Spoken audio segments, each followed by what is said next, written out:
सैकड़ों साल पहले की बात है। पुरातात्विक दस्तावेज के तौर पर संग्रहित पुस्तक मादला पांजी और बाया चकड़ा में उल्लेख है कि 13वीं सदी में गंग वंश के राजा लांगुला नरसिंहदेव ने इस सूर्य मंदिर का निर्माण करवाया था। नरसिंहदेव युद्ध में बड़े वीर और शक्तिशाली थे और मात्र 18 साल की उम्र में वे अपने पिता राजा अनंग भीमदेव की विशाल सेना के प्रधान सेनापति नियुक्त कर दिए गए थे।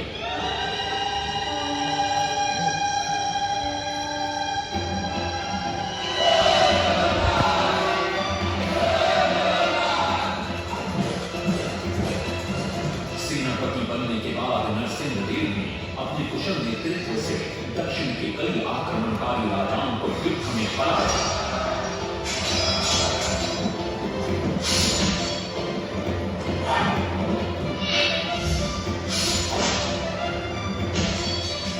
और उनके राजकोष पर कब्जा कर लिया।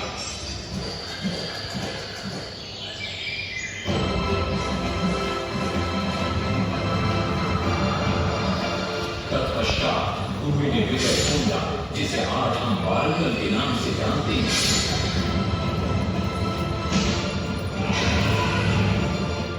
काकतीय वंश के राजा गणपति को परास्त किया और उनके राजकोष पर भी कब्जा कर लिया। 3 वर्षों तक निरंतर युद्ध के पश्चात जब वे बहुत सारी धन संपदा देकर नरेंद्र लौटे तो राजमहल में उनका भव्य स्वागत हुआ।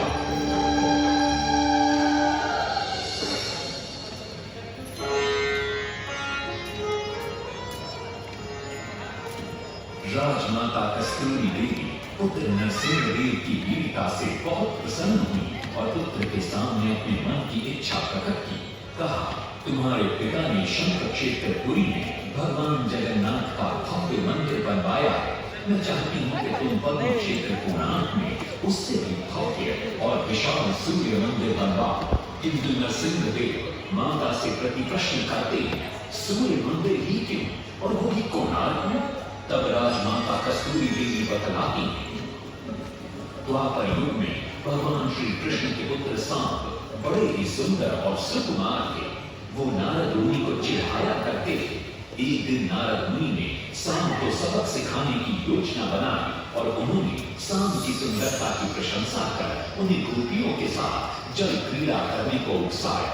वहीं दूसरी तरफ भगवान श्री कृष्ण को जाकर कह दिया कि सांब अपनी मां समान गोपियों के साथ जल क्रीड़ा कर रहा है। श्री कृष्ण इस बात से बहुत क्रोधित हो जाते हैं और वे सांब को श्राप दे देते हैं, जिस सुंदरता का तुम्हें अभिमान है वो तत्क्षण नष्ट हो जाता। सांब को कोढ़ हो जाता जब सांब राजमहल लौटते हैं और मां जामदेवी को ये पता चलता है कि पिता श्री कृष्ण के श्राप की वजह से सांब की ये अवस्था हुई, तो सारी रानियां क्रोधित हो जाती। नारद जी को बुलाया जाता है। वे रोग मुक्ति का उपाय बतलाते हैं। वे कहते हैं, सूर्य की पहली किरण ऊर्ध्व देश के एक कोण पर पड़ती है जिसका नाम कोणार्क है। सांब को वहीं जाकर सूर्य की आराधना करनी होगी।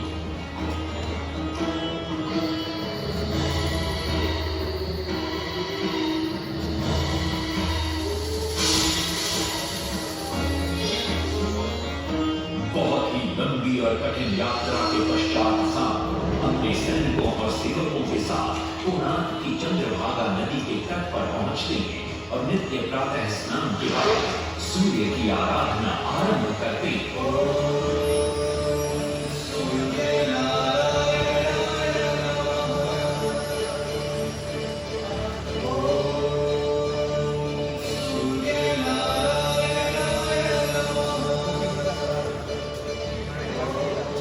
अन्न जल त्याग कर 12 साल की कठिन तपस्या के बाद सूर्य देव प्रसन्न होकर प्रकट होते हैं और सांब को रोग मुक्त होने का वरदान देते हैं।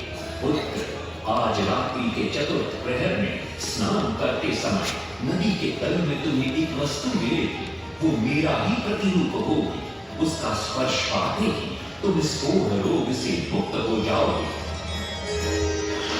स्नान के पश्चात सांब जब नदी से बाहर आते हैं तो वो रोग मुक्त हो चुके होते हैं। उनके हाथ में एक छोटा सा पत्थर उनके सुंदर और सुकुमार शरीर को देखकर सारे अनुचर और सिपाही प्रसन्न होते हैं। सांब उस पत्थर को वहीं स्थापित कर एक छोटा सा मंदिर बनवाते हैं।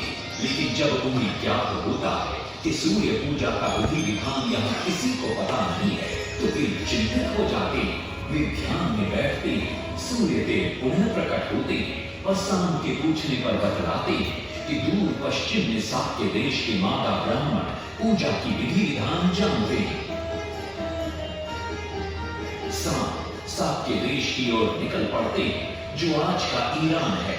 महीनों की लंबी यात्रा के बाद सांब 18 नागा ब्राह्मण परिवारों को साथ लेकर कोणार्क लौटते हैं और सूर्य मंदिर में पूजा शुरू हो जाती है। राजमाता कस्तूरी देवी नरसिंह देव को बतलाती है कि विवाह के कई वर्षों बाद तक जब हम निसंतान थे, मैंने भी उस सूर्य मंदिर में पूजा अर्चना की और तुम पुत्र रूप में मुझे प्राप्त हुए। माता की बात सुनकर नरसिंह देव मां को कोणार्क में संसार का सबसे भव्य और विशाल मंदिर बनाने का वचन देते हैं। सदाशिव सामंतराय महापात्र, जो शिवई सांतरा के नाम से लोकप्रिय थे, वे अपने सहयोगी बीसू महाराणा के साथ मंदिर का प्रतिरूप बनाते हैं और नरसिंह देव के समक्ष प्रस्तुत करते हैं। नरसिंह देव मंदिर का प्रतिरूप देखकर अभिभूत हो जाते हैं और शीघ्र मंदिर निर्माण कार्य आरंभ करने का आदेश देते हैं। दूर दूर से बड़े बड़े पत्थर लाए गए, जितने पत्थर डाले गए सारे टूट गए।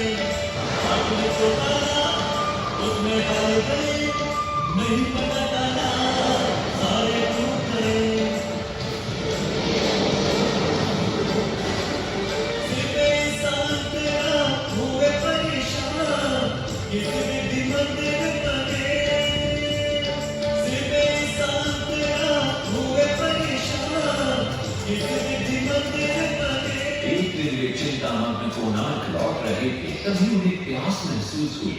उन्हें पास ही में एक कुटिया दिखाई पड़ती है जहाँ एक बूढ़ी औरत से उनकी भेंट होती है। शिवई सांतरा पानी मांगते हैं। बूढ़ी औरत पानी के साथ गरम गरम भोजन भी लेकर आती है। वे थाली के बीच में हाथ डालते हैं जिससे उनका हाथ जल जाता है। तब वो बूढ़ी औरत मुस्कुराकर कहती है, तुम तो शिवई सांतरा की तरह बीच से भोजन उठाकर खा रहे हो। ये सुनकर शिवई सांतरा को अपनी भूल का एहसास होता है। माता रामचंद्री ने उपाय सुझाया, समझे सिर्फ सांतरा।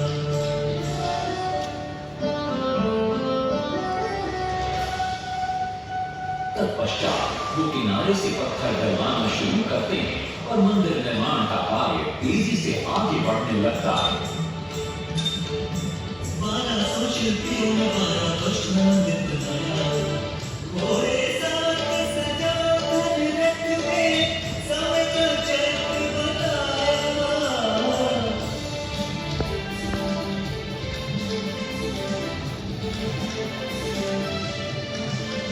दूसरी तरफ कलिंग के उत्तर के राज्यों के नवाबों के बार बार राज्य पर आक्रमण हो रहे थे।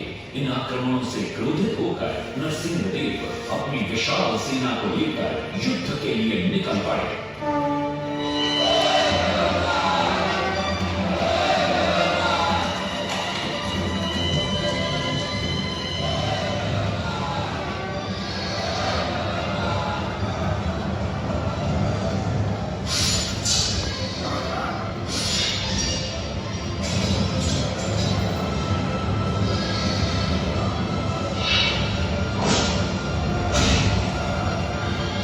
शक्तिशाली गौरवंग के नवाबों को भी युद्ध में परास्त कर दिया और उनसे प्राप्त सारा धन अपने कब्जे में लेकर सूर्य मंदिर के निर्माण कार्य में लगा दिया। 1200 कारीगरों के अथक प्रयास से 12 साल बाद विशाल और भव्य सूर्य मंदिर बनकर तैयार हुआ। उस समय के लोगों में वास्तु शास्त्र, ज्योतिष शास्त्र और खगोल शास्त्र का जो ज्ञान था, उसे देखकर आज के बड़े बड़े वैज्ञानिक भी आश्चर्यचकित रह जाते हैं। कई प्रयासों के बाद भी मंदिर के गुंबद पर कलश स्थापित नहीं हो पा रहा था। क्रोधित नरसिंहदेव ने आदेश दिया कि कल प्रातः काल तक यदि कलश स्थापित नहीं हुआ तो सबके सब धड़ से अलग कर दिए जाएंगे। सभी शिल्पकार घोर चिंता में डूब जाते।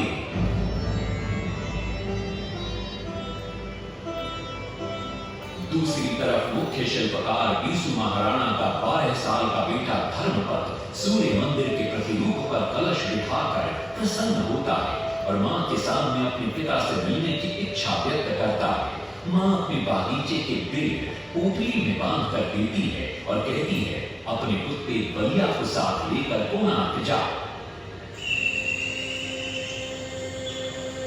बलिया अपने मालिक को पहचान देता है और बीसू महाराणा से निपट जाता है। धर्मपद अपने पिता को प्रणाम करता है और अपना परिचय देता है।